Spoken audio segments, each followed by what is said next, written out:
राम कथा कली कामिद गाई। राम कथा कली कामद गाई। राम कथा कली कामद गाई। सुजन सजीवन मोर सुहाई। सुजन सजीवन मोर सुहाई।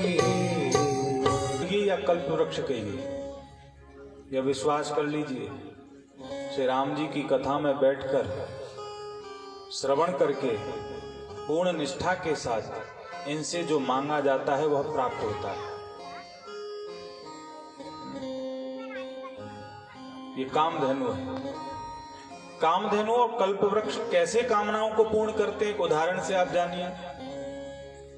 हमारे पूज्य बड़े व्यास जी एक दृष्टांत अपनी भागवत कथाओं में देते हैं। एक व्यक्ति गर्मी में थका हारा जा रहा था। एक वृक्ष को देख करके उसके मन में आया कि मैं इसके नीचे लेट जाऊं, विश्राम कर लूं। छाया में वो लेट गया। तभी सोचने लगा कि भूख लगी है, प्यास लगी है, कोई एक गिलास पानी दे देता, एक थाली में भोजन मिल जाता तो मैं सो जाता। तभी सुंदर गिलास में जल और भोजन एक थाली में, दोनों सामने आ गए। अच्छा, भूखा व्यक्ति ये नहीं पूछता पवित्रता से बनाया है, कौन हो तुम, कहां से लाए, वो पा लेगा, है ना।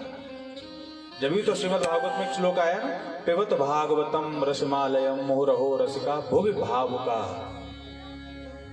श्रीमद् भागवत या कहिए श्री राम कथा किसके लिए बनी है? बोले रसिक जनों के लिए, भावुक जनों के लिए, पिपासुओं के लिए।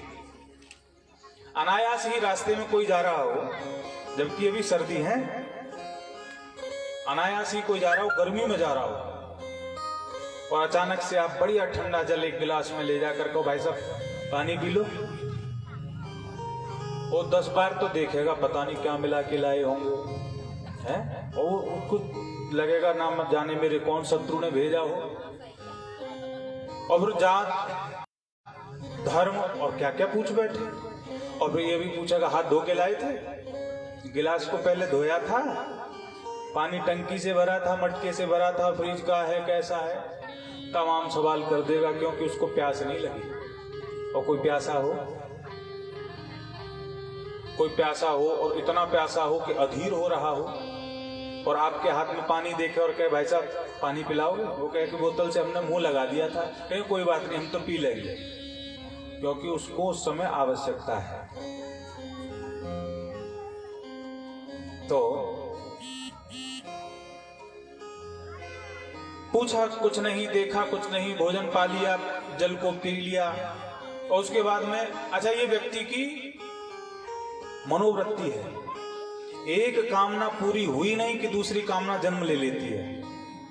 जीवन में हमारे सबके आपके यही रहता है, बच्चा नहीं है तो कि संतान हो, अब ये जीवन में, या और भी किसी की कोई कामना रहती है, संतान हो गई तो कि इसका एडमिशन हो जाए, अच्छे स्कूल में पढ़े, अच्छे स्कूल में पढ़े तो फिर बाद में अच्छे कॉलेज में पढ़े, अच्छे कॉलेज में पढ़े तो फिर अच्छी शादी हो जाए। तो कामनाएं कभी समाप्त होने वाली नहीं, छोटी मोटी और भी लगी रहती हैं कि अब घर में ये गाड़ी आ जाए, वैसा हो जाए, एक कमरा और बन जाए, 2 कमरा और बन जाए। ऐसे ही मन की वृत्ति है। बोला कि बिस्तर और होता तो सो जाता, बिस्तर भी बढ़िया लग गया, लेट गया, लेटने के बाद में सोच रहा है कि पैर दर्द कर रहे हैं, घर पे तो पत्नी दबाती थी, कोई जरा दबा देता तो सो जाता। सुंदर सी एक देवकन्या आई, पैर दबाने लगी, और जैसे ही उसने देखा आंखें फटी की फटी रह गई, ना जाने किसकी बेटी है, ना जाने किसकी पत्नी है, देख लेगा तो जूते बहुत मारेगा।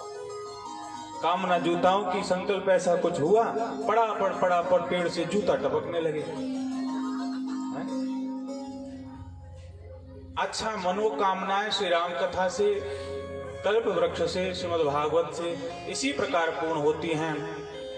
तो उसका एक साइड इफेक्ट यह भी है, कामनाओं की पूर्ति के साथ यदि बुरे ढंग से सोच करके कुछ देख लिया जाए तो जूतों जैसा आनंद भी आ जाता है ना। इसलिए भगवान के सामने सार्थक मांगो, निरर्थक और अनर्थ का ना मांगे। आजा कोई मंदिर में बैठ करके पड़ोसी का या किसी का भी अहित मांगे तो क्या भगवान ऐसा कर देंगे? भगवान उल्टा उसी का कर देंगे, वो स्थिति जूतों वाली। तो इसलिए भगवान की कथा कल्प वृक्ष है।